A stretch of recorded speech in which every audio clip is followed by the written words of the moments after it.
ஒரு குழந்தை பந்தை மேலே தூக்கி போட்டு பிடிச்சு பிடிச்சு விளையாடிட்டு இருந்தது. அதை பார்க்கும்போது தான் ஹஸ்பண்ட் அண்ட் ஒய்ஃபு எப்படி அவங்களுக்குள்ள ஒரு பந்தை தூக்கி தூக்கி போட்டுக்கிறாங்க. ரெண்டு ரெண்டு பந்தை தூக்கி போடலாம். ஒன்று காதல் அன்பு அப்படிங்கிற பந்தை தூக்கி போடலாம், இல்லை வெறுப்பு அப்படிங்கிற பந்தையும் தூக்கி போடலாம். உங்கள் வீட்டில் எது போடுறீங்க?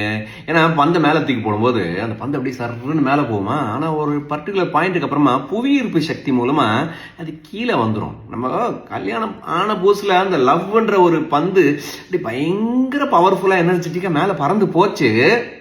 ஒரு சில மாதங்களோ வருடங்களோ அதுக்கப்புறமா கொஞ்சம் கொஞ்சமாக லைஃப் ஹெவியாக ஆரம்பிச்சிருச்சு. கல்யாணம், குழந்தை, குட்டி, ஹெல்த்து, பணம், கடன் சொல்லி சுமைகள், ப்ரெஷர் புவியீர்ப்பு சக்தி மாதிரி கீழே தள்ள ஆரம்பிச்சிருச்சு.